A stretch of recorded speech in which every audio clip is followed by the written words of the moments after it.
Excuse me, ladies and gentlemen, those of you who may be watching at home, it is currently 6:30, and as of this moment, we do not yet have a quorum. We only have 3 people here. Cannot start the meeting until we get to 4 people present. The meeting can stand in hiatus for 30 minutes, at which point, if we do not have a quorum, we will not be able to have a meeting tonight. So I'm going to put the microphones on silent until we have a quorum.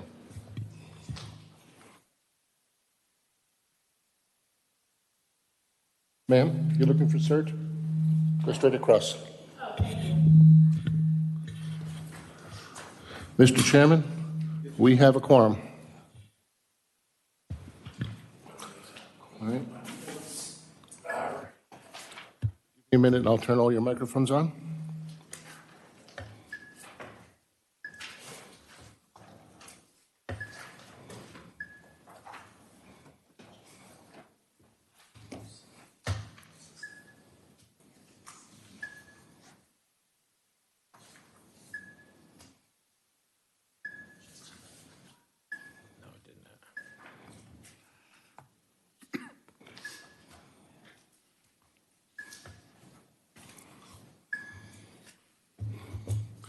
Mr. Chairman, the microphones are on. We have a quorum. All right. Thanks, Jim.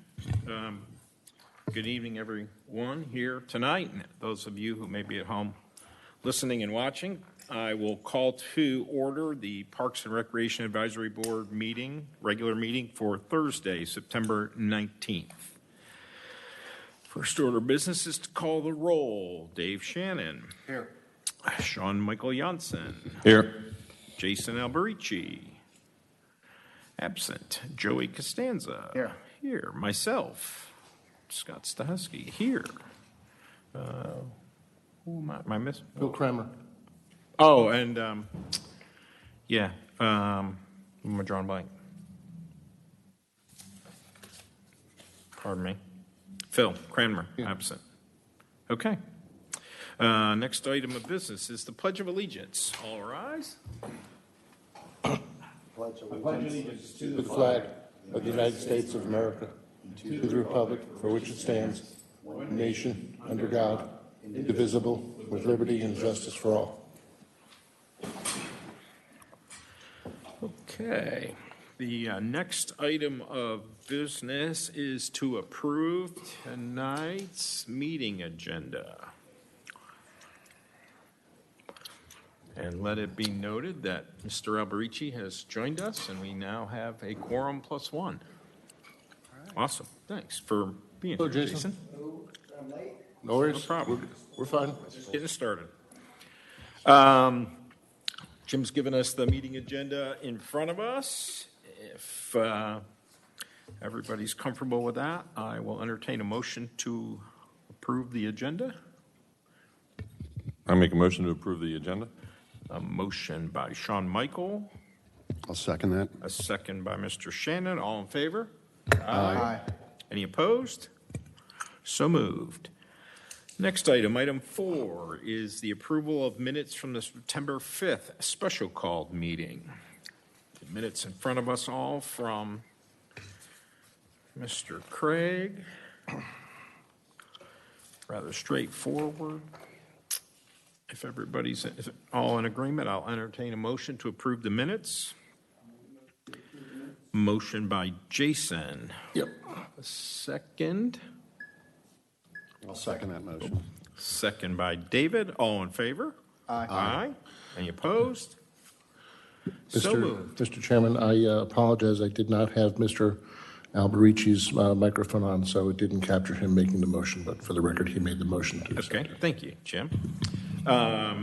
Next item is public comment. Jim, do we have any public comment today? Mr. Chairman, we have no public comment at this time. Okay, we may work on that for next month. Next item of business is committee reports. Let's begin with Hopewell Baseball and Sean Michael. Fall baseball is in full swing.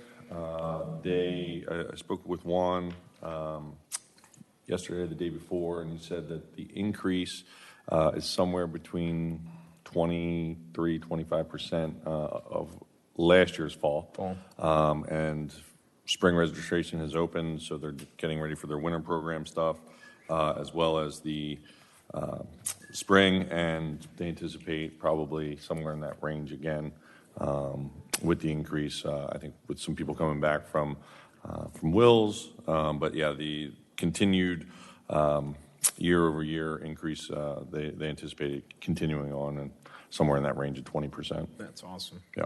That's awesome. Great. Thanks, Sean Michael. Next report, Eagle Sticks, Jason and Joey.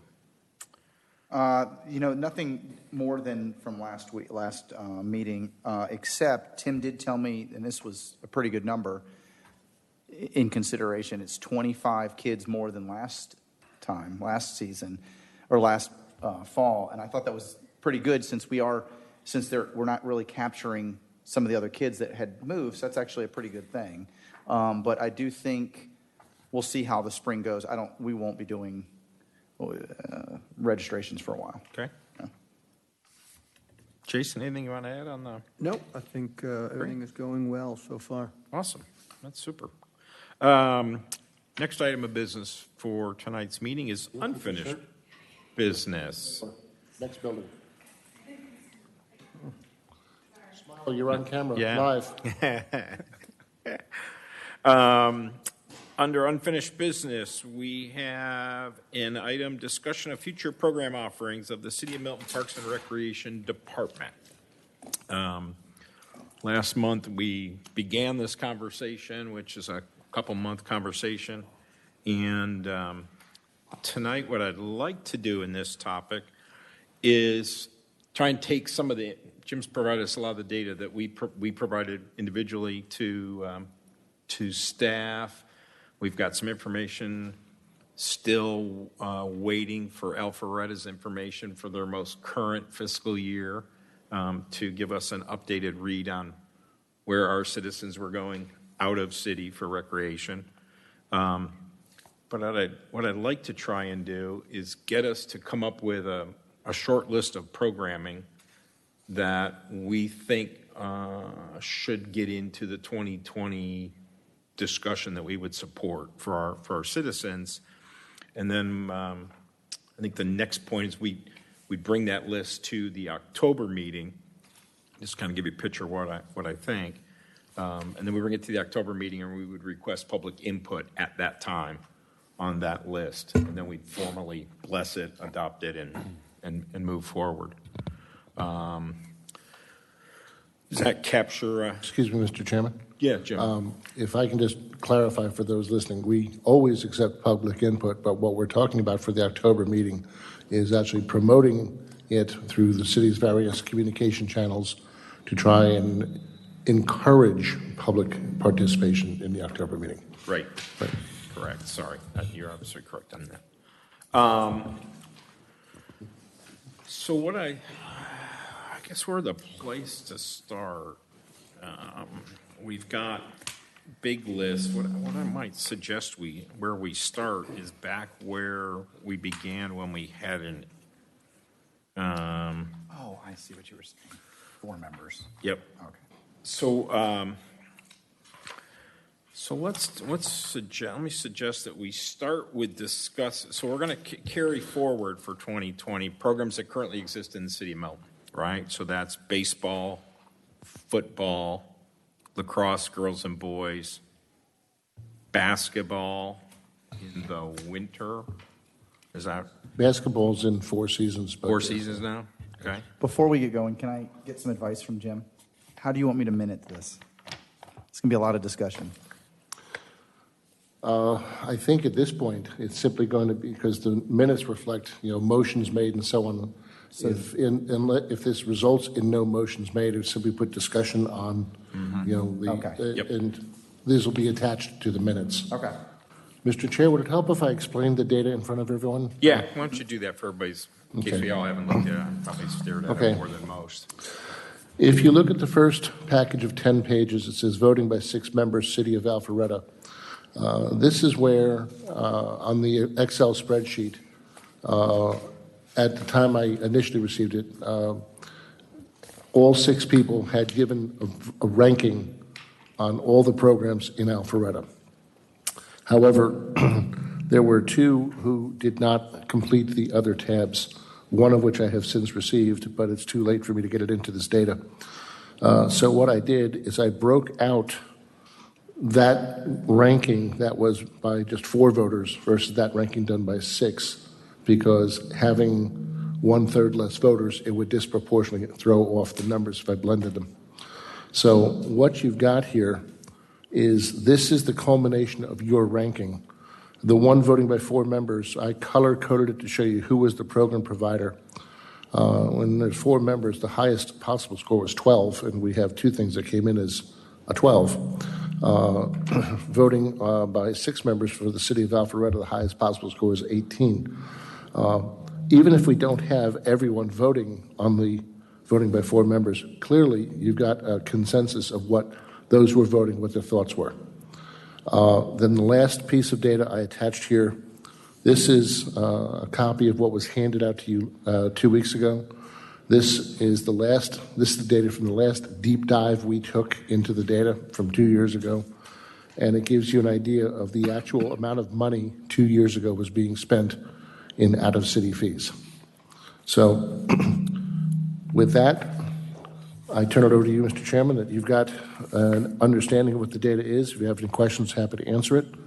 Otherwise, this is what you guys felt was the priorities. Right. I will also let you know that the chart of voting by 4 members actually would produce 38 pages if I printed it out. So I limited it to 10 pages. Okay. Not a problem. So why don't we? So let's let me propose like a pecking order. So let's pick up where last month's meeting ended. In a comment you made, Jim reminded me about Jason, which is about how our sports are for youth in all our different sporting activities. The one thing that we don't have in the city of Milton is girls softball. Yeah, so I think, and, my comment is if we look at what we provide, we offer football, and then cheerleading is an opposite, girls lacrosse and boys lacrosse, girls basketball, boys basketball, tennis, swimming, both girls and boys. We do not offer the same in baseball, right? We do not offer any softball program, or the opposite for a baseball, somebody that wants to go down that path. Mm-hmm. And so that was the one thing that I looked at and said immediately that would be the one thing that we should look to fund in 2020. Everything else would kind of come after that, saying that, hey, these are the core things that we can provide right now. We should be offering equal opportunities to both boys and girls. That was kind of my thought on that. Discussion, comments, thoughts? Anybody else? Because I like it. Clearly pops out as the number one thing Yeah. It's on the 4.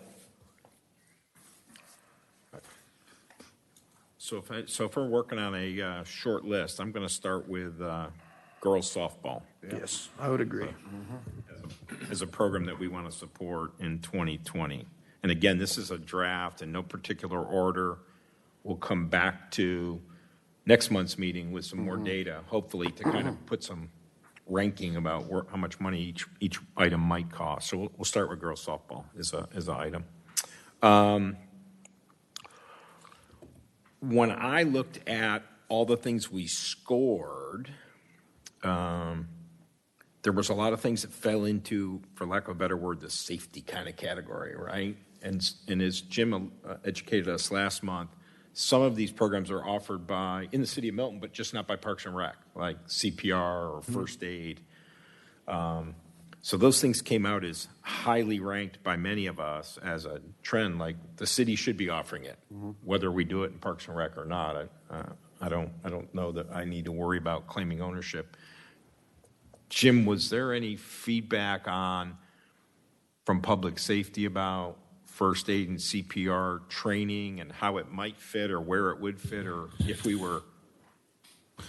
I did have a discussion with Chief Edgar about, I told him, I said, we've been doing this study here, and one of the things I observed is that in 5 of the surrounding communities, the things like first aid training and CPR are offered, are published through the Parks and Recreation Department's manuals. And in many cases, it's indicating that it's not being offered necessarily through Parks and Rec, but it's something that's available. And so what Chief and I talked about is the idea of expanding the exposure of these programs that the city is offering, such as the CPR Saturday, rape awareness defense through the fire department, through the police department, things like that. These are all things that we can also post on the city webpage, because if you're familiar with our city webpage, we list a program, you click on it, and it takes you to the website of the program provider. And so there was agreement that this would be a good thing for us to list as just another way of showing people we offer it. Some people might not think to contact the fire department for the CPR training, whereas in other communities, they went to the Parks and Rec department, and it's just the magic of a link that takes you where you need to go. So it's very supportive of here. That's great, because I will say that I think that's the, if I was thinking CPR, I wouldn't, across that, right? But I might be looking for their basketball program. Oh, they also offer CPR. Here's where I go, right, to do it.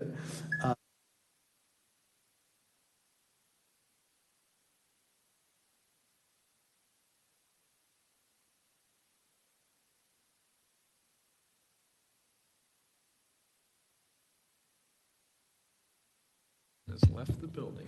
All right. They're cutting me off. They're smart, they're cutting me off. Please give me a minute. I'm having a problem here with the keypad.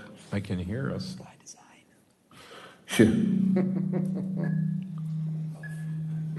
Yes. I don't know what this feedback is. It's They quite had it last irritating. night at the meeting. Lower the volume of the speakers. I don't have a control that does that. Show me the box.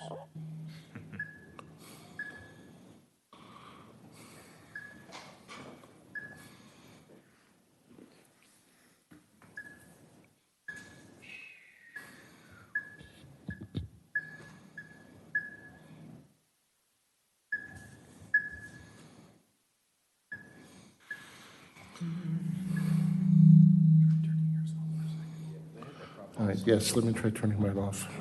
Is there any gain adjustment on the microphones? That's a little better. Bear with us while we're having a technical timeout. All right, I think it's back working again. Okay. Let's try it again. Thanks, Jim. Thank you.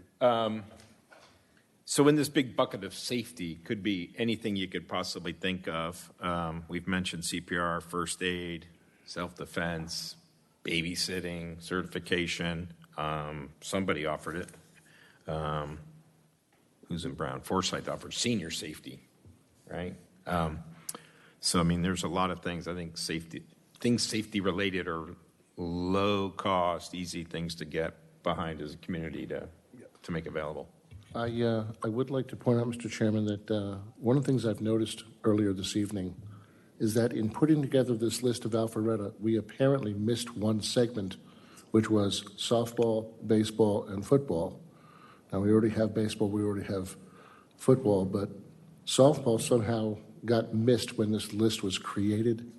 So, going back to what Mr. Alberici said, softball. Yep.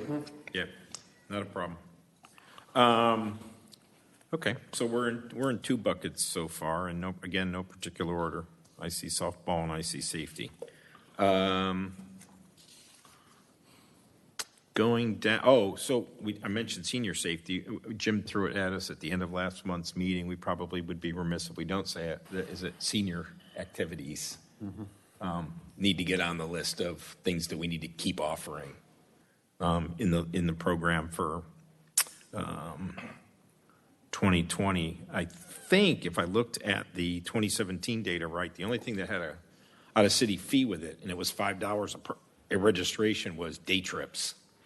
So it's a very small number, at least as it was in 2017. It's on the second page. I dug it up. You have a question. The city of Alpharetta is not charging out-of-city fees for programming that they are offering out of the Adult Activity Center at North Park. However, for example, at the Alpharetta Arts Center, the one on Mayfield and Canton, seniors signing up there are required to pay out-of-city fees. So they've made the decision to exempt that which comes out of the Alpharetta Active Adult Center at North Park, but only at that location. Gotcha. So I'd be safe to assume, and good decisions perhaps, to say anything senior-related that incurs a out-of-city fee for our residents would be something that we should consider going into 2020. That's a low-hanging fruit and a worthwhile cause to support. Next item gets into some decisions around where people are currently recreating and where we kind of ranked programming. So anybody got any thoughts about what you would like to see next on this list as it relates to the city of Milton in 2020 and the facilities that are available or things that we need?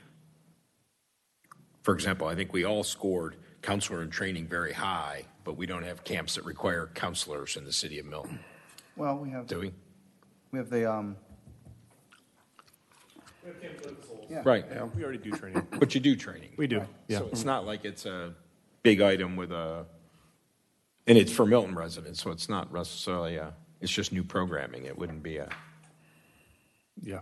it wouldn't have an out-of-city fee that we would have to worry as a city to be supporting unless Alpharetta kids want to come in and be counselors at Camp Joyful Souls. And they wouldn't pay a fee to train anyway. So Yeah. the point of it is we ranked it as something high that should be offered, but it really is kind of moot on its budgetary impact in 2020, and some of it's already being done. So there's a gap being filled by how we ranked it and where it currently sits in our city already. So I call that one out as it may not necessarily need to be on a list for a particular approval at this moment. So that's just an example of that. Do we already have adult tennis?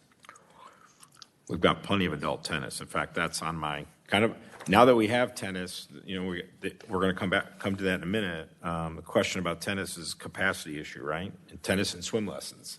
That's, We have facilities for both of those. Whether we have capacity, different question. So Are we going to get into those reports? Because I read the tennis one. Are we going to get that later? we're going to come back to our current providers and their needs Okay. in a second. But I kind of left, I would propose to all of you, if you're okay with this discussion today, I'd swim and tennis and things that match up to what we currently have. Should not be, yeah. Should not be issues to worry about, just as worrying about the small number of Milton families that play in Alpharetta youth baseball. That's their choice. We have a program, as we've discussed in previous meetings. Okay. The idea is to play in your hometown, and I'm not here trying to encourage people to freely jump across the fence now that a fence exists. Yeah. So I'm kind of taking that one out. Was there anything more? I noticed they've got Chaos Camp. Does that fall into the Camp Joyful Souls? Was there anything more that could be done under those things? That umbrella? Camp Chaos is very similar to Camp Joyful Souls. Okay. Yeah. Jim, for everybody's benefit, because I haven't read it in a long time and it's still new to us all, can you describe for us how NAFL operates today in the city of Milton so we can get our heads around how it relates to where we were and where we are and what we're trying to decide going forward? This first year, they divided up by programming. They had to put the flag football over at Bell Park and the tackle football at North Park, which suggests to me that they are prepared to pay the out-of-city fees. As you know, it was kind of late getting them on board here. So what we're doing is we've chosen this year to let them do their thing And then when we get past the season, let's sit down. We want to sit down with them and develop a closer relationship with them. I'd love to have someone to be a formal liaison. Sean Michael, I know you are doing that, but you're also Hopewell liaison. That's a decision you guys reach. But there's definitely been some operational questions of how they're doing things. But for this year, we said, let's just let them play and start getting used to how everything's working here. And also, I think that they are hopeful that they may find themselves in a different position next year. As you recall, we were trying to do a joint effort with Alpharetta, and they were already under contract, and the city of Alpharetta said, no, we're going to keep the contract the way it is. So we just let things go as they are. Right now, they divided it up by program rather than by city. So everybody's in an NAFL uniform regardless of what city they live in. They play in No, I think he means by they done flag versus tackle versus So we're program just wise. hosting flag, is that what you're saying? Yeah. That's what I'm trying- So the residents are crossing over lines. Yes. So yeah, so if you're a Milton resident that goes to Milton or Cambridge, you play tackle, you would be over at North Park Right. in a Cambridge or Milton jersey. If you're at play flag as a fourth grader, you'd be at Bell. There- If you're an Alpharetta resident, you'd be at Bell as a flag player. There is tackle practice at Bell Park, but all games are at North Park. And then all flag games are at Bell. Gotcha. Yeah, okay, thank you. Because I know in one of the early discussions they were talking about dividing the pool of players by city, right? And operating in their respective parks and, yeah, got it. I think it was too late of a start by the time to really Okay. get that organized. Okay, so we probably need to carry forward discussion for unfinished business around football liaison and how we want to manage that. It's actually on the Yeah, agenda that for could be an tonight. issue for them going forward. Huh? Just you have people that live in the city of Milton that are districted to Alpharetta High School and would want to play through that program, and vice versa. And I think Milton and Cambridge have larger groups, and you're putting them on one field as opposed to two at North Park, and so there'd be a lot of things for them to think about to do that change. A lot of stickiness. Yes. Joey brought to Nothing my we can attention. relate to. Joey brought to my attention the Golden Games. Is that something that we need to consider for a potential support in 2020? Is there a cost to residents who come from out of city? Because that's countywide, right, or North Fulton wide? It's its own organization. Right. And we contribute our time Gotcha. as employees. We already do it. Yeah. We're already in it. So it's another one of those, we're already doing it. Yes. It's not really a No. Not new at all. listed activity to worry about. Okay. I got that. There was a multi-sport camp that was high. Well, so we're, let's jump into the, if we look at the 2017 list of where people are. So we've covered off a lot of things that we're currently doing, which is girls softball, senior activities. We've talked about safety we need to do. The next most popular program is gymnastics on this list, and we don't know where it is in 2018, but we know in 2017 it surprised many of us with a large participation by our residents in year-round gymnastics and the largest total out of city fee that we paid for in 2017. So I'm like Jim and the rest of us anxious to see what 2018 will bring us. We have discussed at this board many times the mission of the Parks and Rec Department to support recreational activities for our residents and limited advanced opportunities. And I know that in this gymnastics line item, there are a small number of residents who participate in team or year-round, team year-round gymnastics. And we know ourselves and some of the council have been contacted about discussions about the increase in fees that they're experiencing without an MOU. And to clarify, would be advanced level. At the advanced level, right? The team year-round For those part. listening at home, that might not know.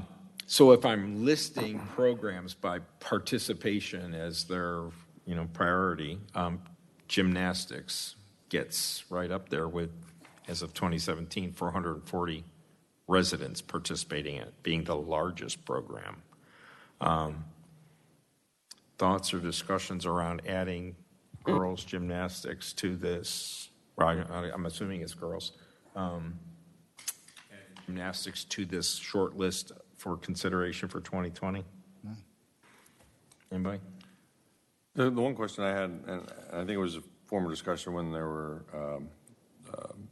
public comment, do we know, are they unique individuals, or is that, because it sounded like they have to register every 3 months or something, so could it be, so it's 348 total families, and it's not, say 115 of them 3 times each for the year?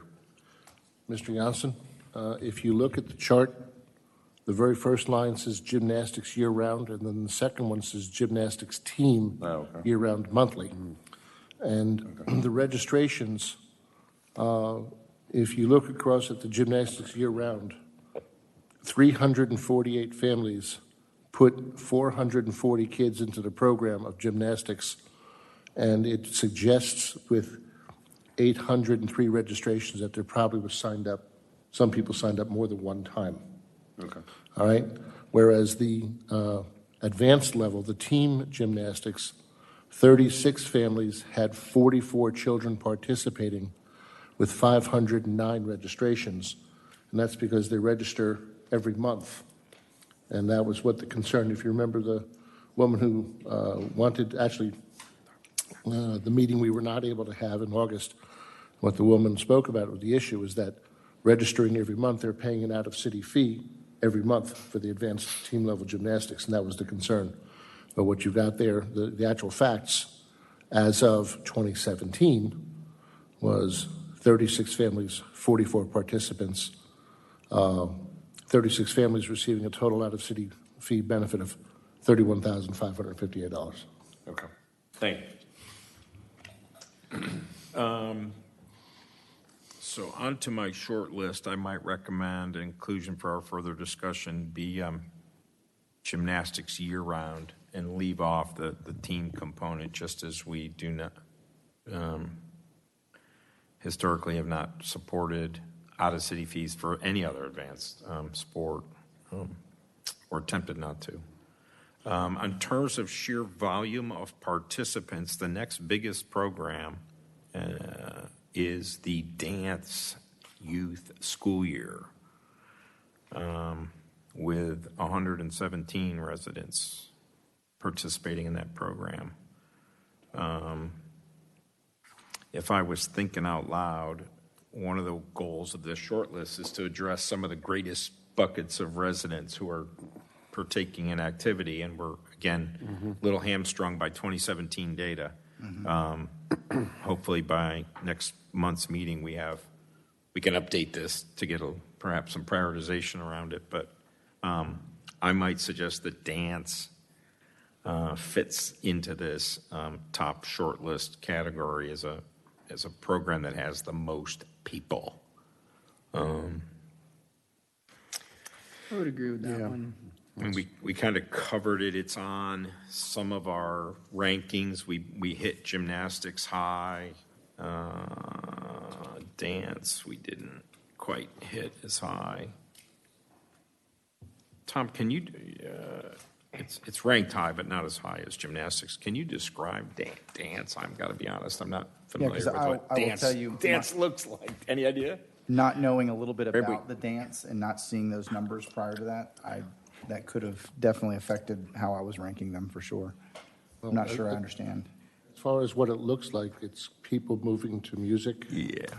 Thanks, Jim. Did that help? Yeah, you're very Remember, good. My assumption is this is probably a lot of the younger kid dance, right? Where they're doing, Ballet, a little bit of tap. ballet one Yep. day. and some Preteens. tap and, Yep. and, That'd be my maybe guess. some separate classes. Where, They have a relatively robust dance program with its own dance room at the community center in Alpharetta. which 90% of the time doesn't have people dancing in it. Are there least in the winter. Are there dance studios around that are, kind of like their own private? Yes. Growing up, that's what the Very people that close did to dance us is were. a place called RISPA. RISPA, that's Yeah. huge.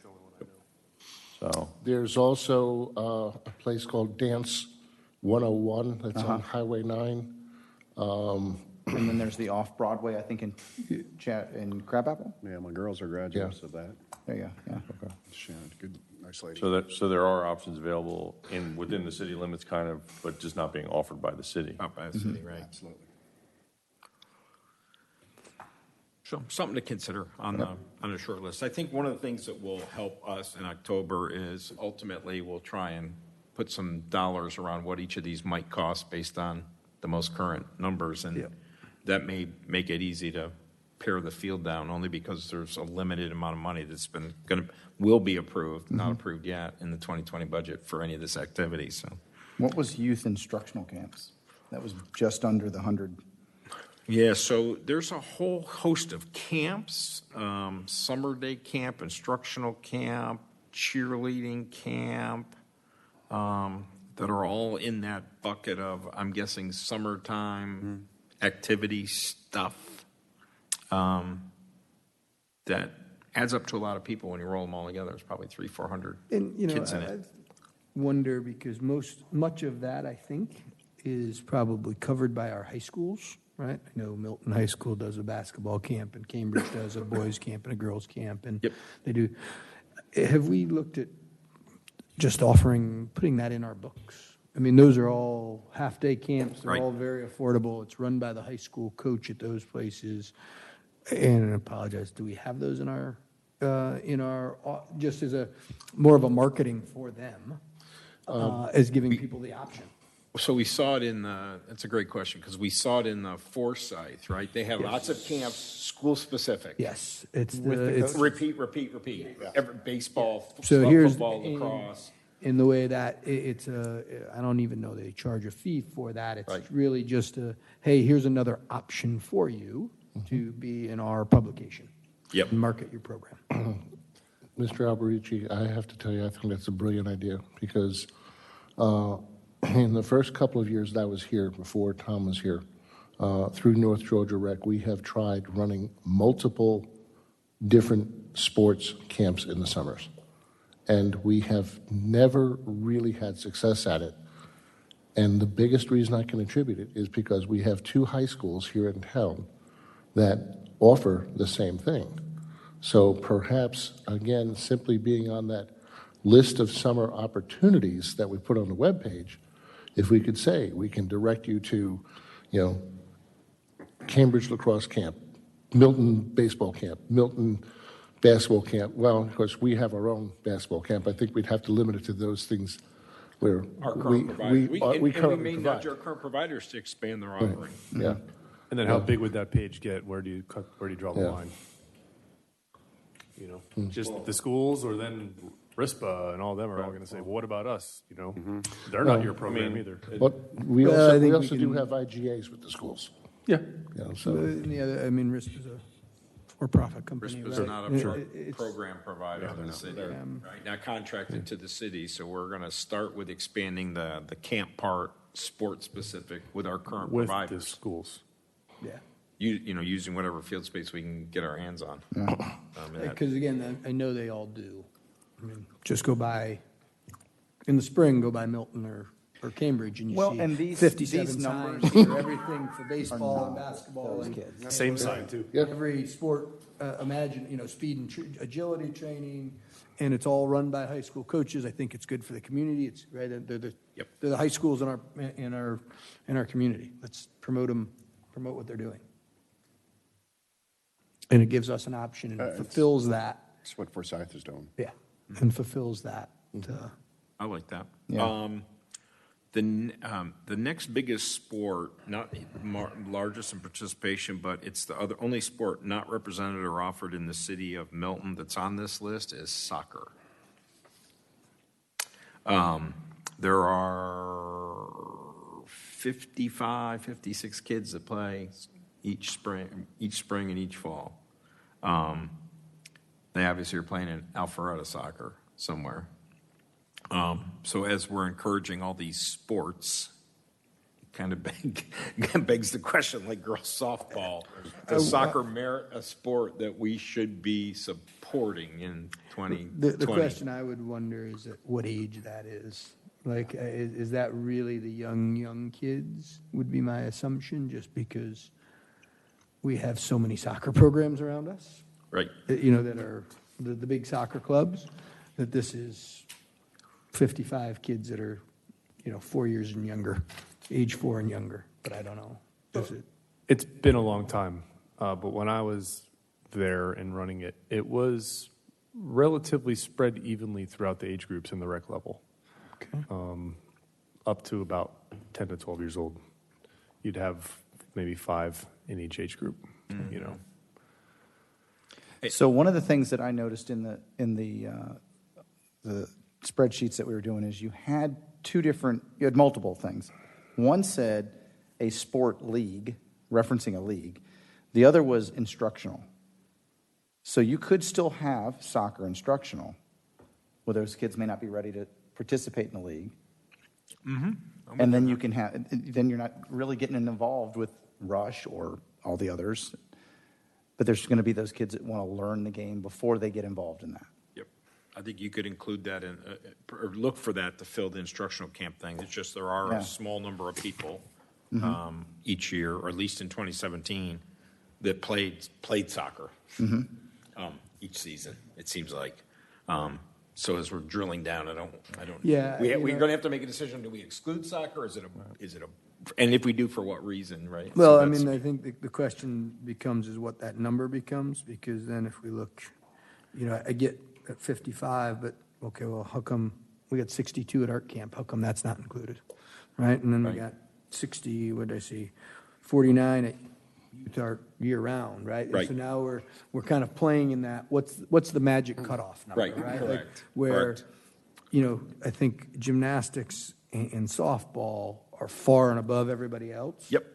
It's Yeah, I mean, football rankings. You got Alabama and Yeah, I Clemson, and totally get it. down. Everybody else is a little bit lower in that ranking. I think when you look at kind of, whether it's soccer or something that's team-oriented, or if you're going to have a league or do it, however, would you have enough to actually run it? I mean, if you only have 55 kids and they're across several age groups, you may have one full team somewhere. I mean, just from a standpoint of that is probably not something we would offer unless, I guess basketball was in a similar situation as they progressed. They started very, very small, right? And now they've obviously picked up, but, there wasn't as many options, I think. Exactly. For basketball as opposed to soccer, like you said, there's plenty of other Very places that they good could club continue to program. play. Yeah. Well, now, giving credit to Mr. Coleman, he has taken a small number Yeah. to a huge number. Yeah. So maybe we put soccer on the list and we look at 2018 data and kind of reevaluate it where it fits relative to its participation in other programs.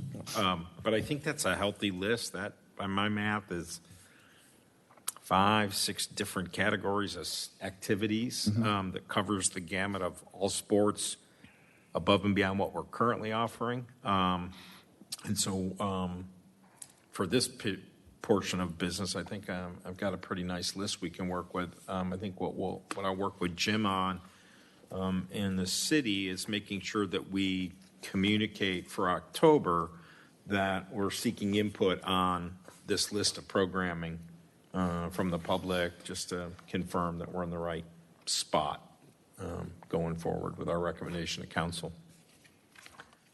I like the list. Other thoughts, comments before we close unfinished business? Okay. I'm good with that. It stays unfinished. Carry over till next month. Next item of business is new business. Is the discussion on the 5-year growth projections from our program partners. So we were all kind of tasked with that. Mr. Chairman? Yes, sir. If I Jim. can review with all of you what I have put in front of you. Yeah, that would be outstanding, actually. Thank you. We have collected, you guys did a fine job collecting a lot of things, and I realize that we've we may have missed, we don't have any input from baseball, and we don't have any input from swim team. So that might be something that we can also, Had my meeting with Ms. Wilson this morning, and I can. Oh. I can. oh, outstanding, thank you, thank you, A little okay. quick And I'll be able to do baseball. I spoke to Juan, but not, he didn't write anything down. Okay, so you have basketball, and then I did it alphabetically, football, boys lacrosse, girls lacrosse, and then tennis. So with that, I'll step aside and let you guys talk it through. So let's, just for, oh gosh, lots of feedback. For discussion, let's follow that same kind of thought process.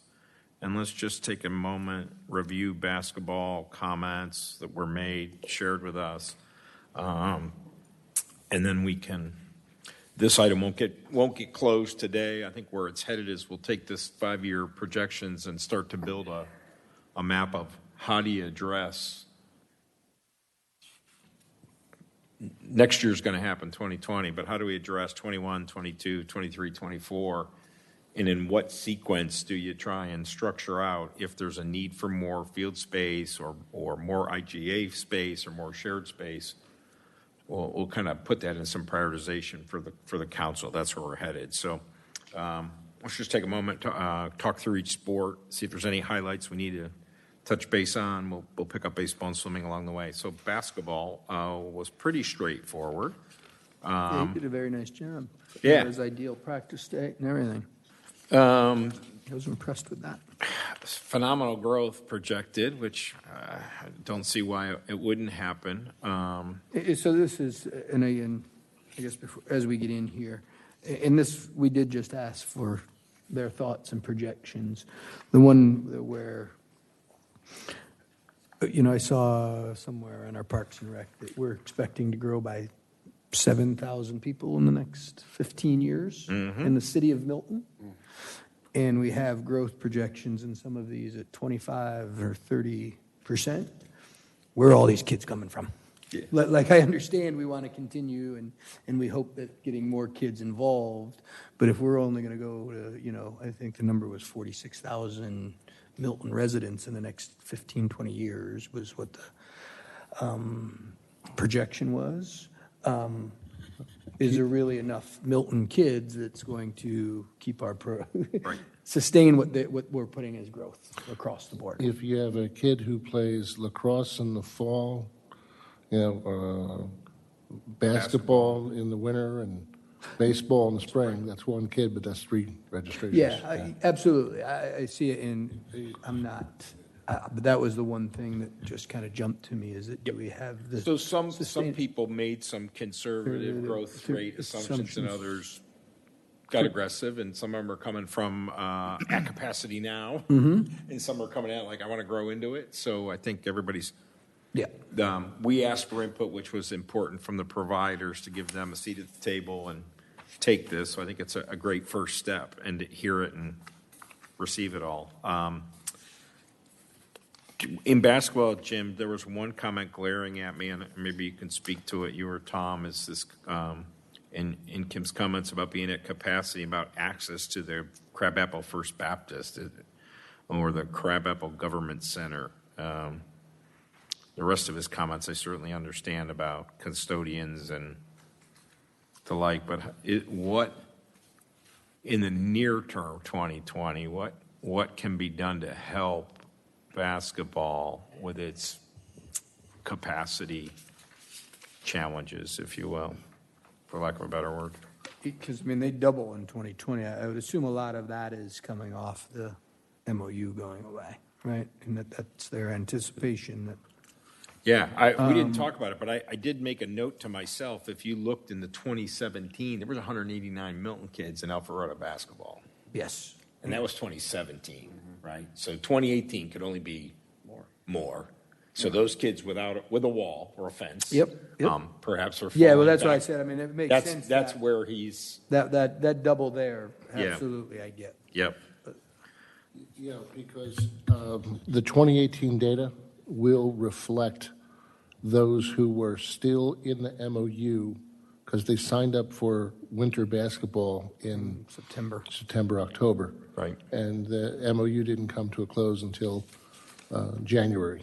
So we'll have a good picture based on the MOU data of how many we are potentially going to get. Gotcha. Good. My one question was about where do we get more capacity? And since we don't have a gymnasium that we built in the city yet, where do we get more capacity in the long range for basketball? It's up right here. Council See, chambers, half court. I met with Crab Apple First Baptist Church last month, and we have secured a lot of space there. Very inconsistent. We don't get every Monday. Right. But he gave me between 3 and 4 days almost every week, and every single Saturday for games, which is big time. Yeah, Because it's a big gym, so it can hold the bigger kids. Gotcha. I don't see the Crabapple Government Center as a realistic option. That's the one, right? Yep, right Right. behind us. Yeah, that's used by other. Yep. local The schools. Alpharetta basketball program uses it till mid-afternoon, late afternoon anyway on the weekends, and every night during the week. I can guarantee you that. Gotcha. But getting space at Crabapple First Baptist should accommodate a lot more kids. Good. Okay. Other comments? Basketball? Phil's not here, but he got a nice report. Well, I can say, because one thing to keep in mind, these are boys and girls in this list, in the registrations. I don't think it said that in there. I know from the past 2 years that the girls' group has gotten larger. I think you only had one team maybe the year before, and last year we had 5 maybe. And I think he anticipates more girls. A lot of the Milton girls were going to Alpharetta because that's where the competition was, but that might come back. We had to put some girls where 6th graders were playing younger girls, but that. Yep. The only issue I can see is, it's nice to get Northwestern because the basketball court's bigger. When you're at Birmingham Falls, it's a little different, but that could be, there's 2 teams on the court. What was nice is if you can get both teams to practice together, which what we did when we were there, then you can play a full court game and stuff like that. Yeah. And it does seem to be increasing, so there could be some space issues for sure. And the janitors or custodians do hold you out in the parking lot until the second you are supposed to go in there. Yeah. We may want to consider asking Kim to break out enrollment, boys versus girls, just to track them separately like we're doing with all the other sports. Might be Well, and he something did a to think good about. job getting us to play multiple programs too. We played his program, we played the Johns Creek program. We did not play the Alpharetta girls, but we did play other programs. And it Newtown? yeah. Yep. Brandon and Kim Newtown. are going to do it again this year. Yes. We reached out to Hopewell Baptist Church. They have a gymnasium for basketball. No, Do you have any contacts there? I don't. That'd be helpful. Yeah, take a look at that. That'd be very helpful. Okay. You're talking to one up by the roundabout at? Yes. I believe there's a gymnasium there. But where? Hopewell Baptist.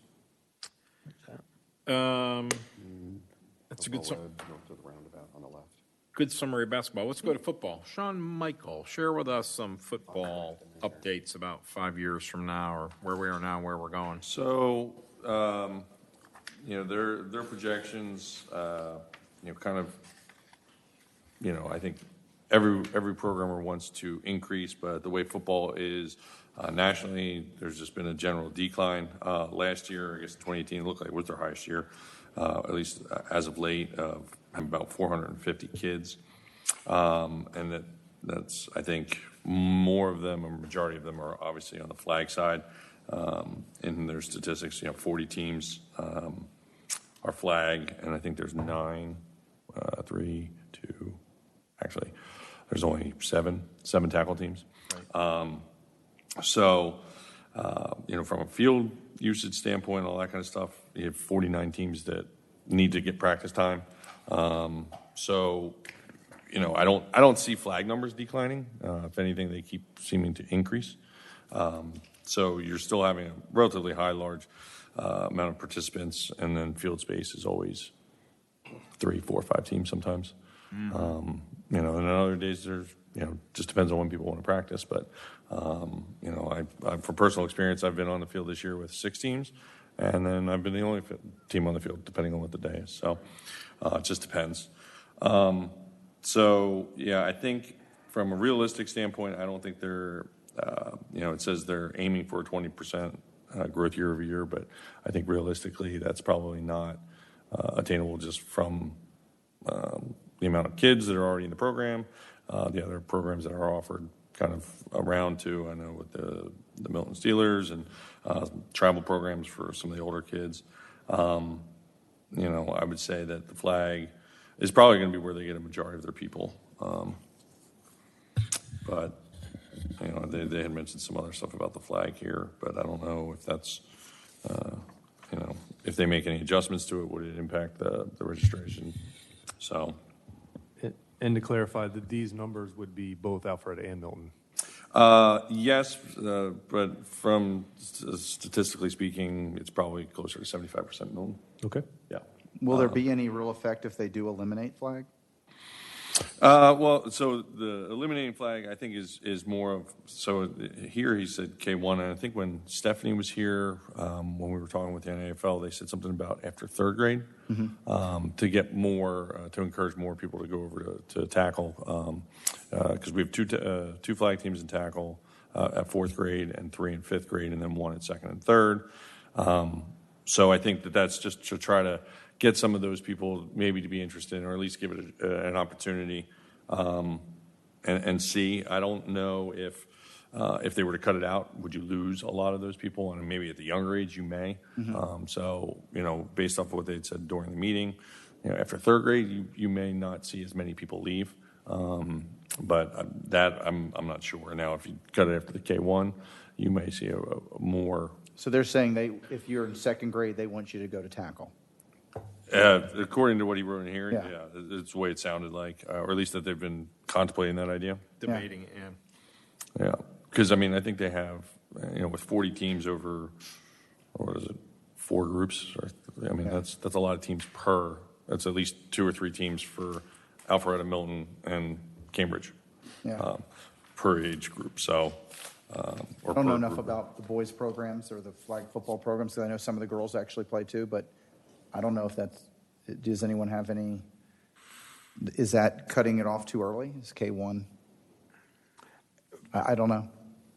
Yeah, I think it's, anytime that you start to cut it, you eliminate an activity for some folks, right? My son played through 4th grade. I was talking to somebody else whose son's 6th grade and still plays flag, and that's, going to cut over to tackle next year is his thought and plan. Right. So I think there's lots of different thoughts, and to your point, so I think certainly after K1 is early would be my thought. Yeah. Well, But where that magic number is, I also understand what they're trying to do. And the league that we play in with some of the Forsyth teams, they all start tackle at kindergarten. And so, and they used to have a lot higher number. And we had a coach meeting this past weekend, but they were talking about how they used to have 10 teams at kindergarten, and now they have 1 if they're lucky. Right. So it's just across the board. I would tend to agree that I think that's probably a little younger, but that could be one of the reasons they're saying, okay, well, we can offer that, in the 2nd grade level, and hopefully get more participation, because the past 3 years they've only had 1 team, I think, in 2nd grade each year. So they got to look in the mirror and kind of figure out what do they want to be. yeah. Well, yeah, because the flag numbers keep increasing, and they run that whole entire schedule, I think, from a programming standpoint, and field space and everything is just, it weighs on them when they have that many teams. And I think that's probably one of the driving factors to say, well, we don't have the space to add more teams for that. So. Right. Well, the reason I was bringing it up is that something that it's an interesting thing to take off the list. Is that something that, I understand what they're doing, but I don't Well, they know. are our provider. I know, but they're a provider that's pulling away from flag, meaning, is that a sport? One's tackle, one's flag. I don't know. My gut tells me that we have an agreement with NFL, how they want to divide the pizza pie of kids who play football. I mean, today it's tackle and flag. It can become something. Well, that's true. It can be two-hand touch soon enough. I mean, Yeah. whatever meets their needs is their goal to run. We just want to give them the opportunity to have their space and To your fields. point, I think that's our agreement with them is that we trust that they're going to do Yeah. what they think is best to Keep provide- growing their program. Keep growing it using and the provide fields that we for- give them, right? Yeah. That's true. No different than baseball or any others. As Tom is pointing out, that would be, if they got away from flag, that would be a major program change. Right. That would have to be approved by you guys as a Yep. PRAB. Yeah, if they wanted And to if they wanted, so, abandon it or. Yeah, I don't think they're planning on abandoning the flag. I just think that they're going to limit its usage of at a certain age. but it's, again, that's still a major program change, so you guys would weigh in. Perhaps what we should think about doing is inviting representatives from NAFL to come to the December meeting when the season's over and talk with us, help understand the structure, how it worked this year. Let us understand what the issues are, what's driving that. I will say this, I am only aware of one incident involving coaches in NAFL so far this year, and it was at the flag level, at the youngest levels. It was a K1 game with a couple of coaches who just behaved badly, and unfortunately they were caught and got called out on social media. Yes. Because a somewhat well-known, locally famous Hall of Fame baseball player witnessed it and put it out on social media. Perfect. So this, of course, then, when this type of person puts out a social media post, it goes viral quickly. I would like to give NAFL credit. They did respond in a very appropriate and very timely manner. But it was, once again, new, young dads who don't fully get it, what youth sports is about.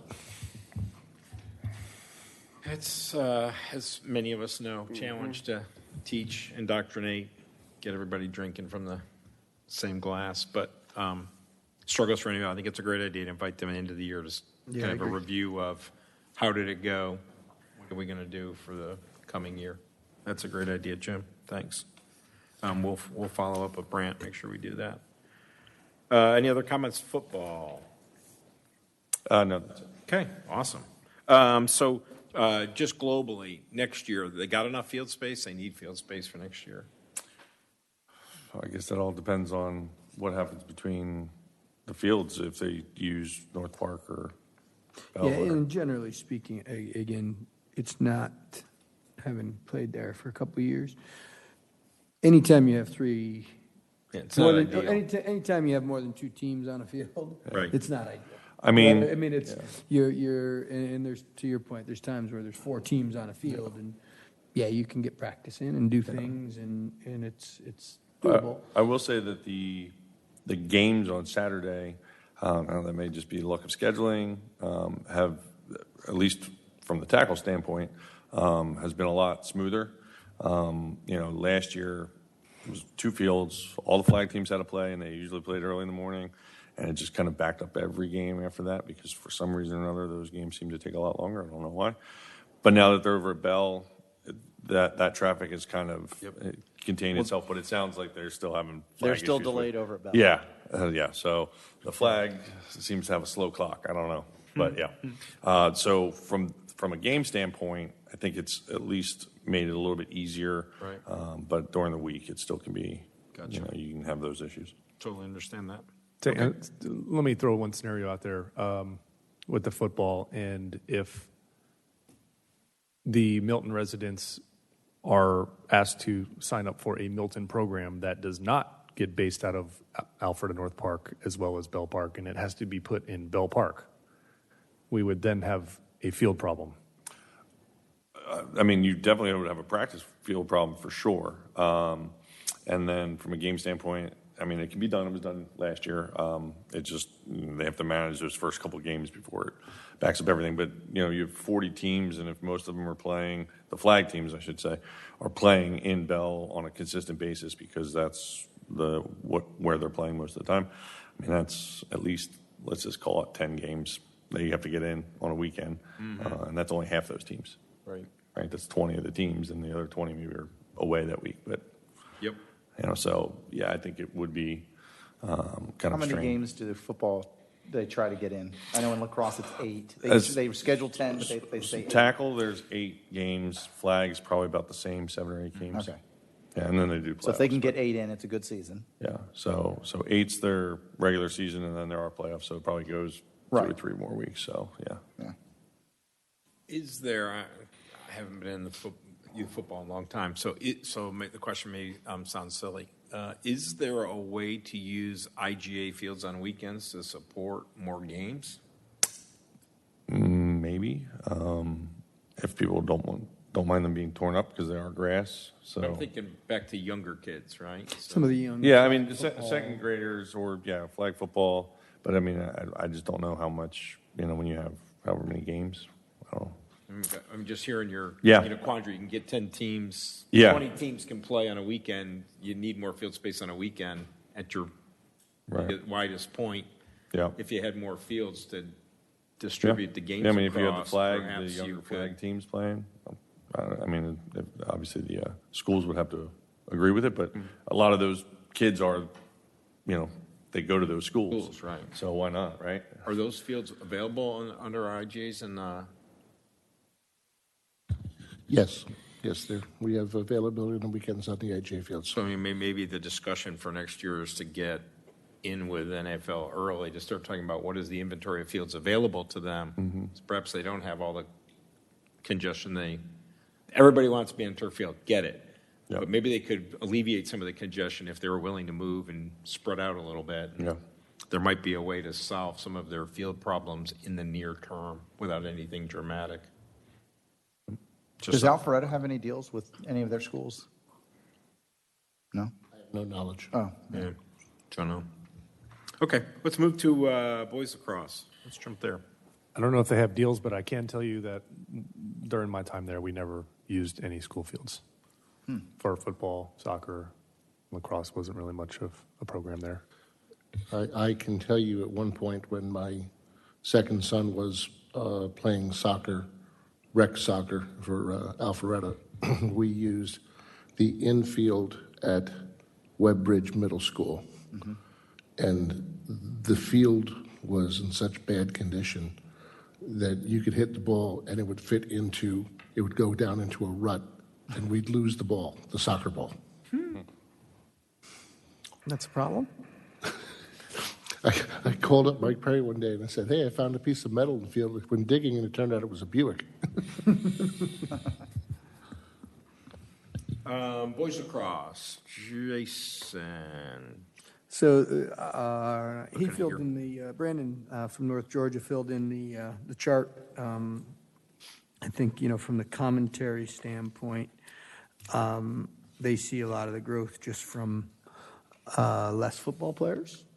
And so you see some kids making that convert over. And now these are just boys' numbers here.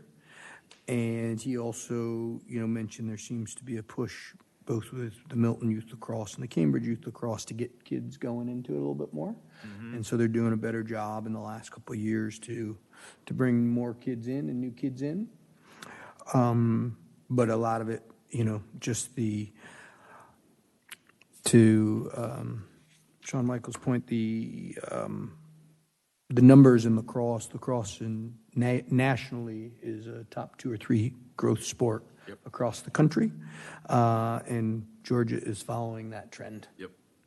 And so feels very confident and comfortable that numbers will continue to go up. I'm not surprised. If I was I'm looking at this, and I'm doing the same for everybody. So Brandon is saying in this chart that he needs one field every year. So when you go from 2020 to 2021, and you pick up 20 people, you need another field? that what he's trying to say, or is he just saying, he really just needs one field over the course of these 3 years? Yeah, I think he That needs what he's an try- extra field over the course of those 3 years. Seems like a better, Yeah. just trying to make sure we're thinking. And again, lacrosse gets to that, I would say even more so than football. It's hard to run 3 lacrosse teams on one field. It's very manageable to do it in football. It's not ideal, but it's very manageable. Having coached both, to put 3 lacrosse fields on it, and we've done it, it really does. Yep. It cramps things a lot. Yeah, and I don't think a jump from 300 to 320 justifies one additional field, and then a jump to 25 more justifies another field. And we all I'd have a hard time selling that to Steve. And we all have turf fields with lights, so we can reduce rainouts, but, Yes. I appreciate the input. More fields also allow to distribute early practices to more kids, which is another advantage of having Yeah, fields, right, during the week. It is it Probably doesn't, Same with football, probably Yeah, the biggest I mean- complaint, right? is, again, even having, and it's across the board, the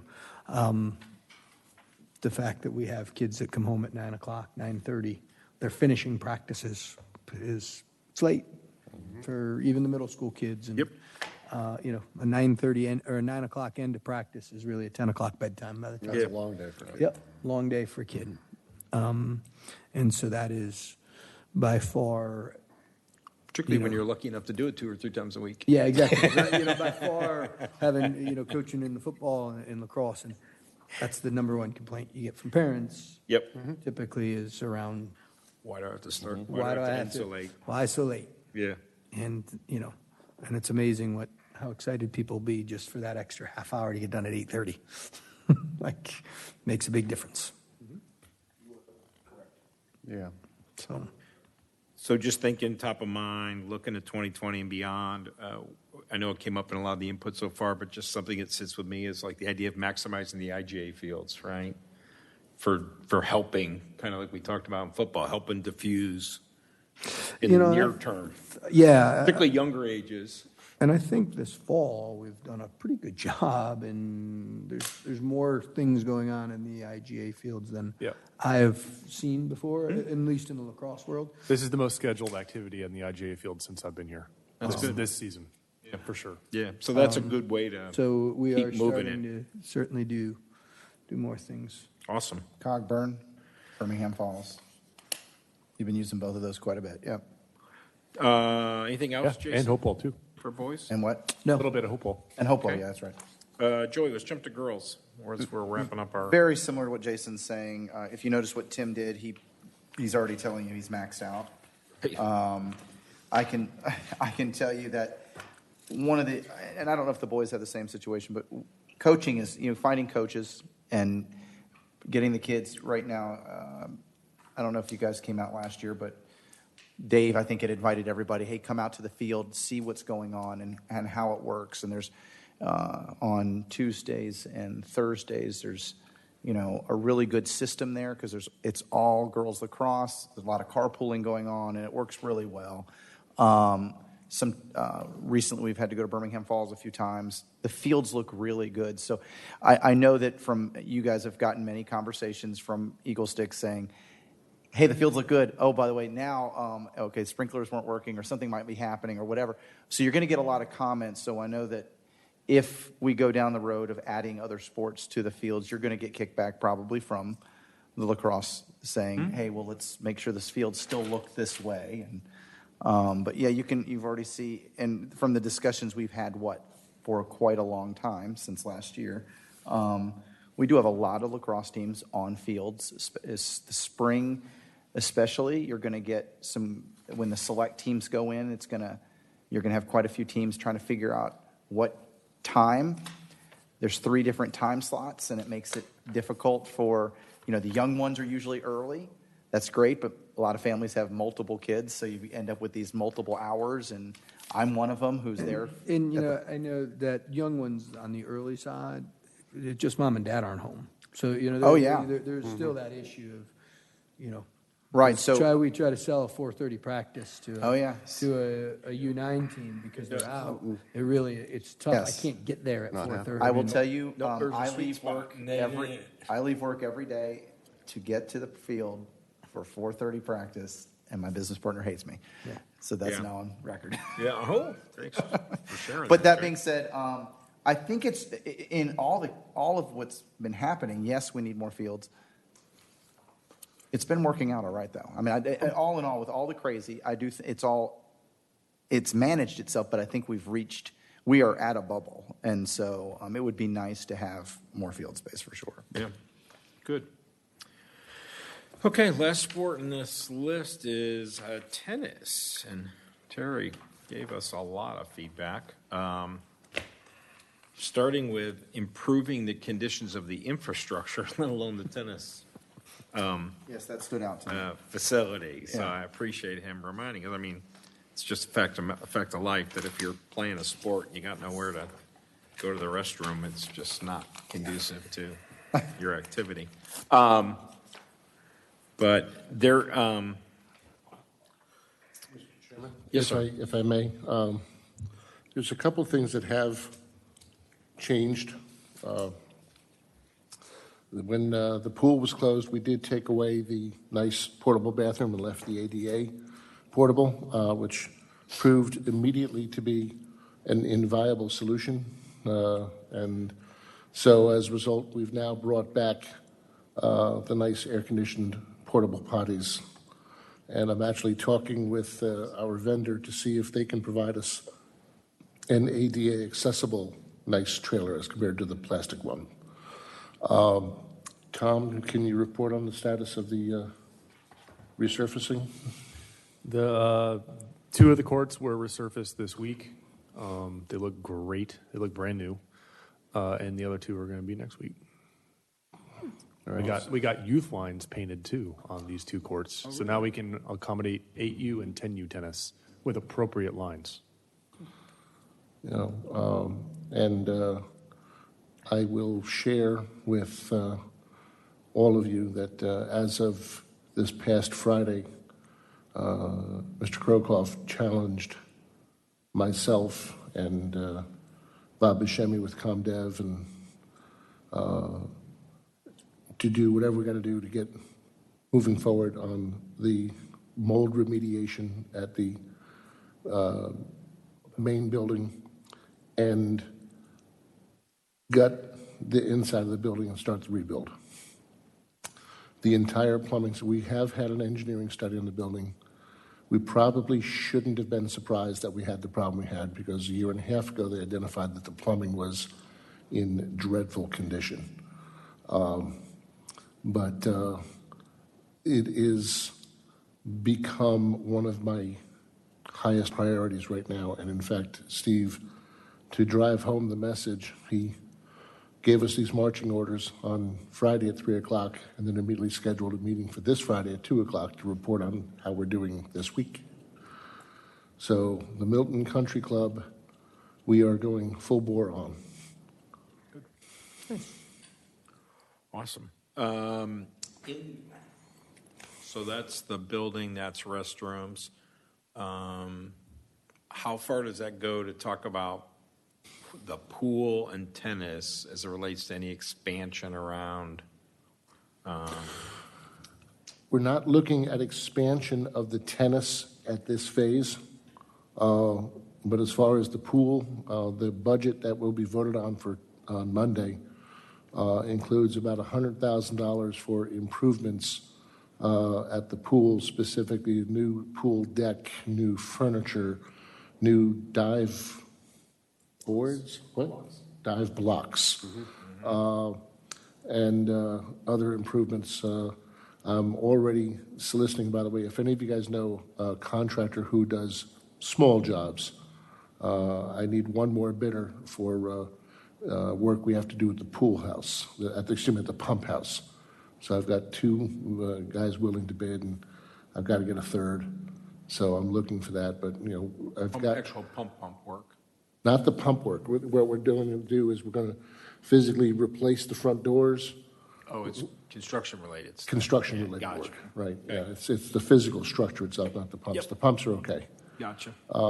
So if any of you guys know contractors, let me know. And I've got 5 mold remediation companies lined up. I'm creating the scope of work now. I'm going to be meeting with them next week. So this is where my focus is going to be for this coming year. Awesome. Which is a good bridge to talk about swimming. Yes, it Abe. is. How about It that? is. Our last topic for sports providers. My meeting with the head of the Milton Mustangs this morning was really about parking and availability of parking for overflow when they have the meets. They're at 120 now. They don't see it going past 200 in the 5-year plan. But their concern was when they have meets that there's enough parking. 4 nights out of 365, I know, okay? just relaying Yeah, what I was told to the board. yeah. But Buses will shuttle them in, parking at the high I school. think it's, We could easily park people at Bell Memorial Park and create shuttles. or we just lined in more with cars, kind of like Hopewell was. No, that's a bad idea. We'll get people killed that way. How big is it? I mean, So- are they having, I can speak a little bit to the parking because I live in that neighborhood. The only thing that I can say that would need to be adjusted if possible, and I don't know if that's in our situation, but the people parking are parking very close to the right turn. So when you're pulling in, you see nothing. nothing, yeah, So if they could move further down towards where the old gate was, that's now currently got a thing in front of it, that would help significantly.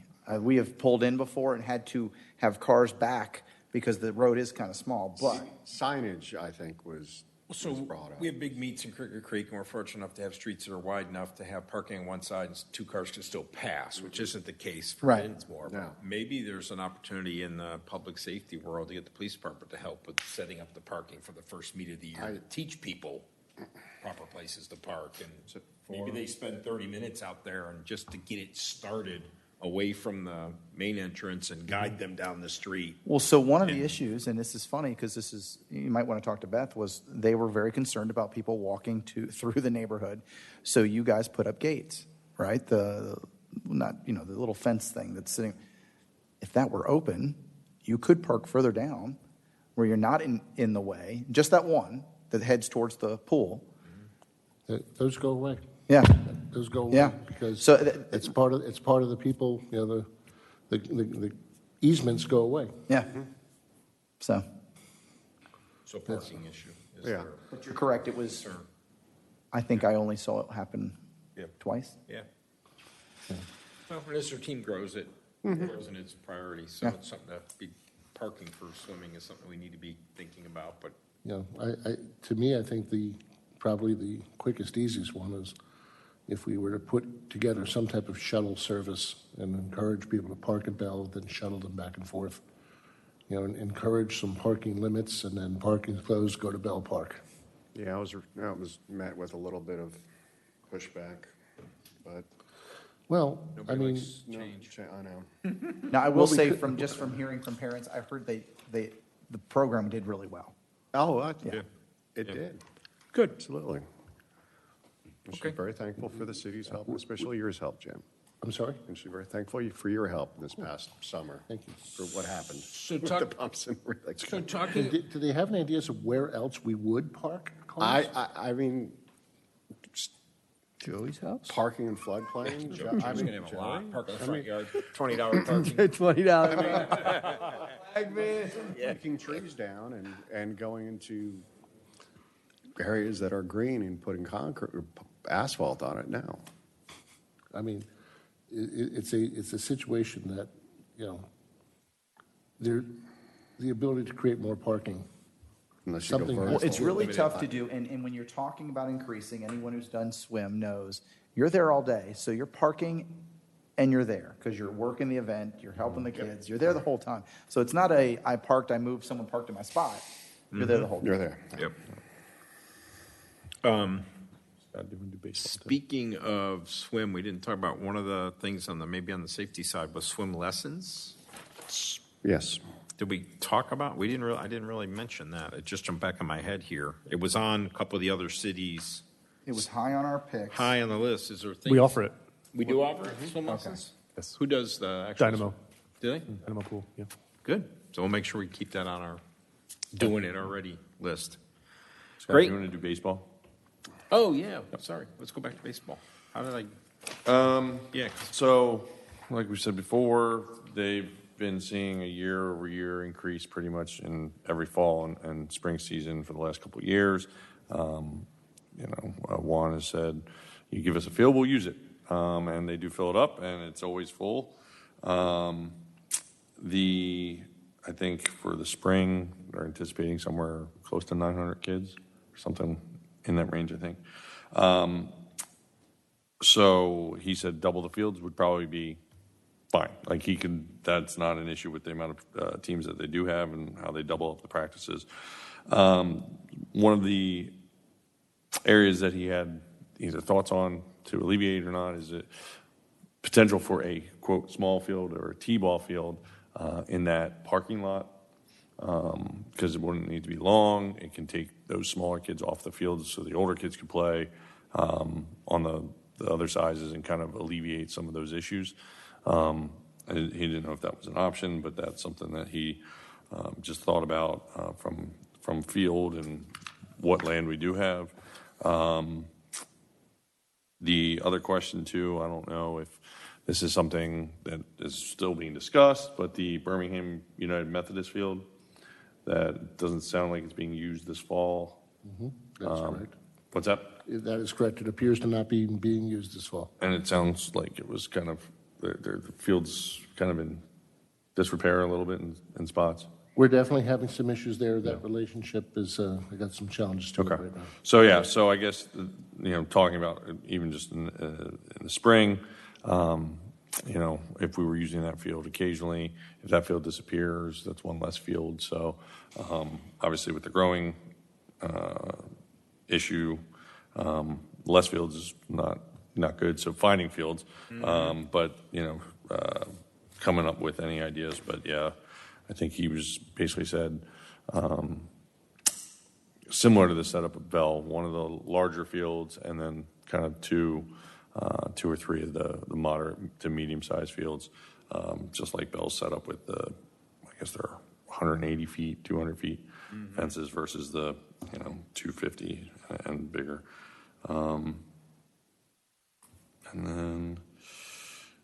then the indoor facility. I know we talked about it, but still being able to offer that as another way. If people can't get on the field, they can go do hitting practices. Or I know we have a lot of batting cages, but with the amount of teams, they're all occupied during every practice. So there's one team on the field, three in the batting cages. So, yeah. I wonder if it would be possible to just put a cover over, some of the batting cages. And, You could. I've been in Wills Park's covered. I mean, that's really high from how they built it over it.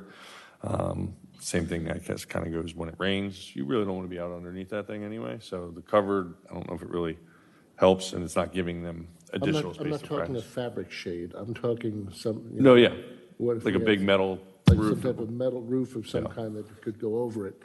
Yeah. If you enclose it, it creates all types of challenges for fire safety and so on down the line, heating, ventilation, so on down the line, heating, air conditioning. In my tenure, we always talked about trying to raise some money to take the cages we had and at least get a roof on them so that you could bat in the rain. Right? And so he One said of he was the working on something. struggles is it's not getting you more batting cages. It's just protecting one that you have. So it's not really helping relieve the congestion by any stretch. It's just giving you access to one like a turf field. It gives you protection in the rain, and there's not enough of them for as many teams as want to be on it. 900 kids. Hey, real quick, I just realized I got to hard get out of here. Is that okay? Are we a good time that I can bolt? Yeah, I just realized that I gotta go pick up my daughter. Yeah, no problem. Thank you. We're good. Thanks, guys. To that, is there, knowing that they typically don't need tons of space, right, to get a batting cage in? I mean, is there spots that could be used in the back of the parking lot that I mean, like, we could put in a new batting cage, or, again, I don't, And that was kind of his thought with the indoor facility would be somewhere over there. I don't know, again, I you don't know know, how much space is there or, with all that you know, and gravel. again, I'm sure we're getting into a lot of the park design, but is there a place that, you know, you can sneak in another batting cage on the, you know, I don't want to say sneak in, but we found a place to put a wall for lacrosse. Is there something over there that we could find a place to put, Right. you know, another 2 or 3 or 4, or how many ever batting cages? The parking lot is not a viable answer. Let me explain from a design perspective. If you notice, this was a very controversial decision. People were pretty critical of some of what I called for. But when we envisioned Bell Memorial Park, we also saw it potentially being used for things other than just sports. I mean, we've attempted to have concerts there and things like that. Movie night.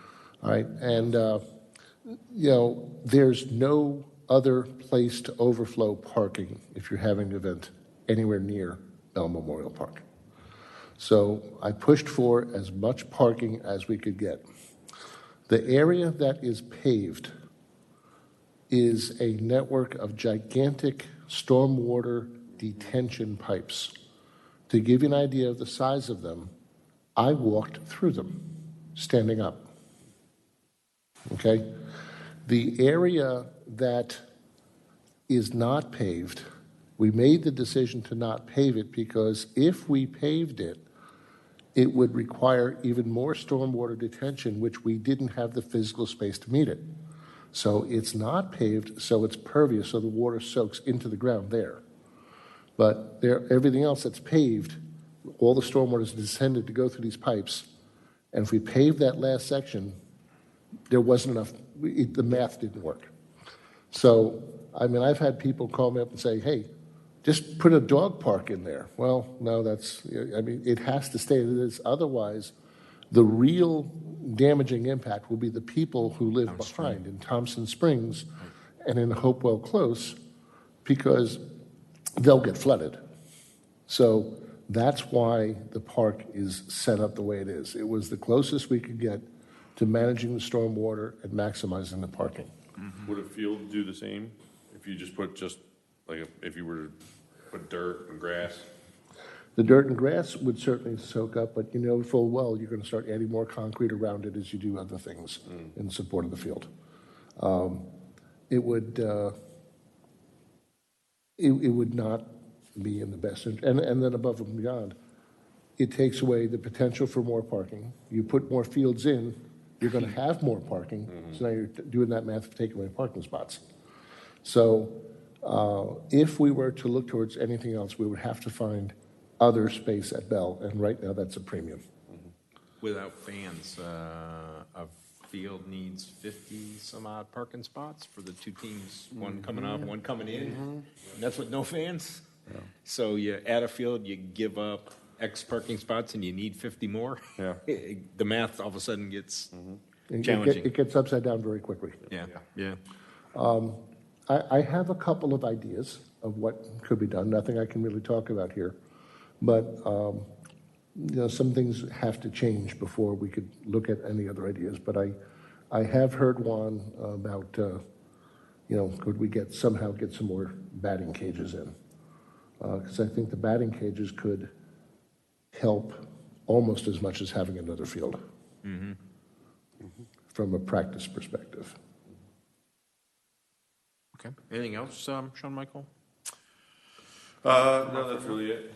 Yeah, I mean, That's his all. He needs projections have been, 20%, and I don't know if that'll continue, but, or at least at that level, at some point it should kind of top off, but he's been consistently getting that. When this project started and Steve challenged us to come up with what do people need, I said, we need twice as many, immediately I said, I need twice as many baseball fields as we have today. And he said, twice as many? Can you back that up? I said, I turned to Jim and laughed because I'm like, I can live and breathe that schedule. I can make that math work really quick. So I understand the pain that Juan's under and all of you at Hopewell. That's good input for us on all our current program providers. We'll take it. We'll work with it. We'll try to work it into a document that we'll take a peek at our next meeting, and we'll share with staff and with Steve and help guide council and perhaps their decisions about active park space in the out years. Next item is a discussion of appointment of program partner liaisons. Mr. Craig, because I guess we're missing a football liaison. Is that the item that we're? Well, I mean, if you look at our program partners right now, It's that time of year. we have baseball, we have boys lacrosse, we have girls lacrosse, we have basketball, we have tennis, we have swim team. All of these groups, just the work that you guys did here shows that there's benefit in having someone who it can be their additional go-to person above and beyond a staff person. Because the more people that are interacting with our program partners, the more their story is heard, the more the city's story is heard by them. It is a very successful formula that I was doing when I was in your role at Alpharetta. Yep. So that simply comes down to what is the desire of this particular board. Well, fortunately, because Joey and Phil aren't here, sounds like they would love to be the representatives for every program. Let's just option which ones they would like. I will. So you're right. This getting input from our providers created some new relationships and strengthened them. I don't want to speak for Joey and Phil; they're not here. So let's if I would recommend, let's table it till next month, and we'll all think about where we currently sit, if we want to make any changes. Some of you who live and breathe your respective sports may be very comfortable for another year in that role. Maybe the rest of us can get involved in a new sport. And to Jim's point, every program provider would have a liaison. It'd be a nice role for us. I agree. I think that's a good idea I think it's a good idea to have a liaison to every sport. Yeah. Other business, Jim? Anything else we need to know? Yes. There is something I want to show you. So if you look at your screens, please.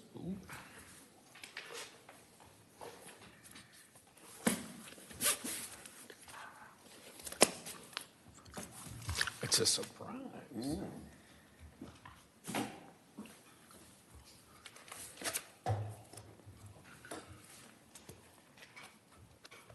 Or is it already on there?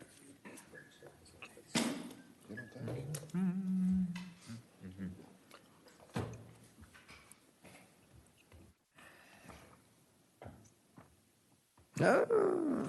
Look at that. Oh.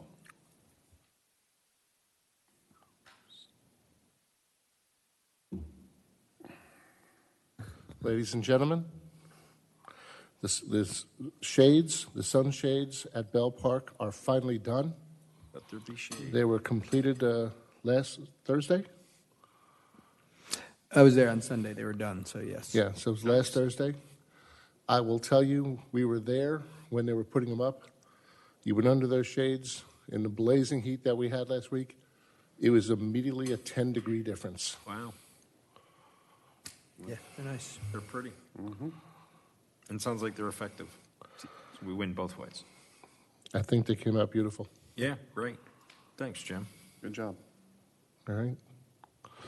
Also, while I have your attention, I will tell you that we've been talking with the Milton Arts Committee, and they have someone who's offered to donate design services for some type of design for the lacrosse wall.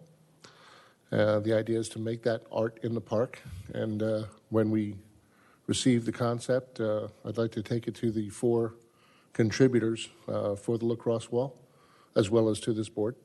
And I've offered to use the city money to provide the paint. They come up with the design and they put it up, and let's make something pretty out of it. I have received. Go ahead. I'm sorry, sir.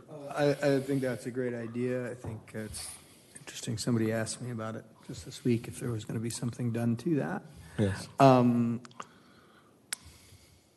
again, depending on when they go to it, or there could be some functionality to their design.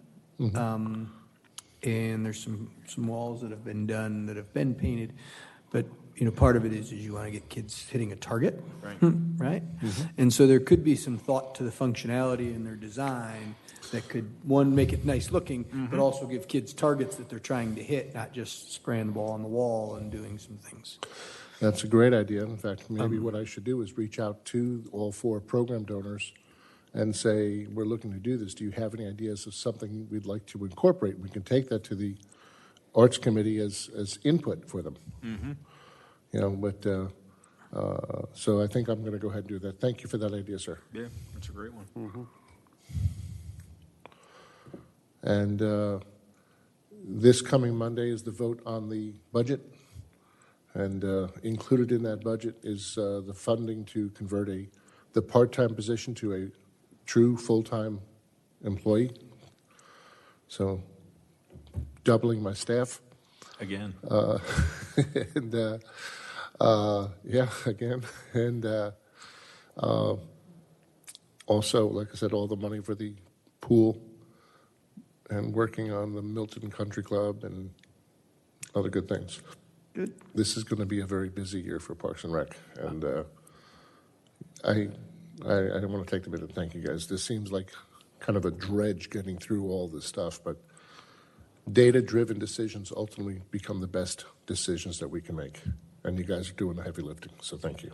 You want to mention the other item that we're going to put on October agenda related to trails, just for everybody's, since we're... I'm sorry? We want to talk about what, our plans for the October meeting with PRAB and trails. Yes, if we're going to have a potentially large group of people here to talk about the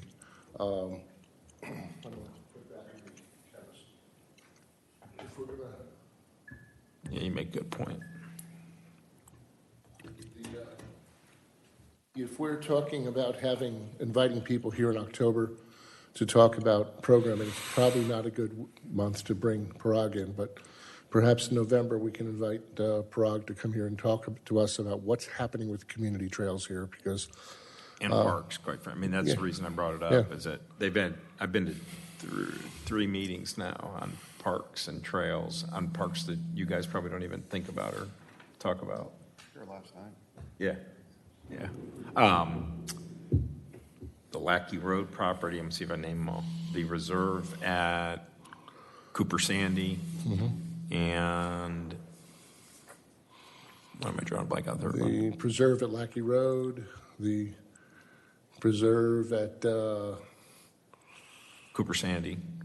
Got down there, in Birmingham Park. was on Birmingham the Park, list. yeah. So there's a lot of discussion around trails and areas of concerns and safety issues, and saw a map last night that had the highlights of the bicycle car crashes in the last 5 years. I mean, there's all kinds of fun stuff going on around parks and trails. So I thought that we ought to be at least plugged in a little bit on where the city's directing resources and energy on that. So maybe you're right. Maybe I'll wait for November. Also, another thing to look at is that the city is now going to be doing some discussion on the idea of low-speed vehicles being able to be used here, in other words, golf carts. Golf carts. Okay, that's something that's potentially coming on. I know I would have some concerns about having them allowed at the park. At what park? Yeah, I mean, what if they allow low-speed vehicles to be used? I don't know that I would want them being allowed inside Bell Memorial Park. Since we've opened that park, we have taken a very staunch approach of no bicycles, no skateboards, no scooters, because some of you may recall we had some very close calls and one collision between a senior and a kid on a scooter. And the toddlers around the playground. You get an 8-year-old on a scooter who collides with a 3-year-old toddler, so that's where we've had to take a very strong stance. People think I'm an ogre over that, but unfortunately, Safety. rules get created because people do dumb things. Right. So that's something to think about. Okay. All right. Tom, is there anything else? Oh, I do have one last thing to report. I had a citizen, some of you may recall that next to Providence Park, there's a gentleman who lives right next to Providence Park, and for years he maintained the park himself when it was closed. Charlie. Charlie, yeah. And Lancelot. Charlie called me up about 2 weeks ago, and he's like, hey, I see you did all that construction in Providence Park, but you left it a mess. When are you going to finish it up? I was like, I didn't do any construction. No. There were backhoes and stuff working here for the last 2 months. Well, Crown Castle, in support of the cell tower, was putting all new pipes and fiber, and they did quite a bit of work at Providence Park, which we didn't know about. And, part of it is that they do have a right-of-way, but part of it is they... Leave it as they found it. Yeah, okay. So thanks to a citizen, we found out about it, and we were able to hold them accountable, and they have done a lot of repaving, and they cut a new trail for us. Not that we wanted the trail where they put it, but so this is the kind of thing where the citizen input really counted. That's awesome. Yeah. Good to hear. One last thing. Ron Hill, as you know, has stepped down. He served this board for 8 years.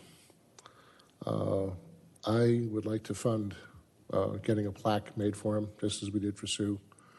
And I know he's going to be tied up with football through November at least. So if you guys are okay with it, I'd like to see if we can invite him in for December and say a proper farewell to him. Absolutely. That'd be awesome. Yep. Yeah, great idea. Okay? Duly noted. And with that, that's all I have, sir. Okay. Anything else, guys? Without anything else, I'll entertain a motion to adjourn. I'll make a motion. Motion by Shannon, I will second. second by Alberici. All in favor? Aye. Aye. Any opposed? So moved.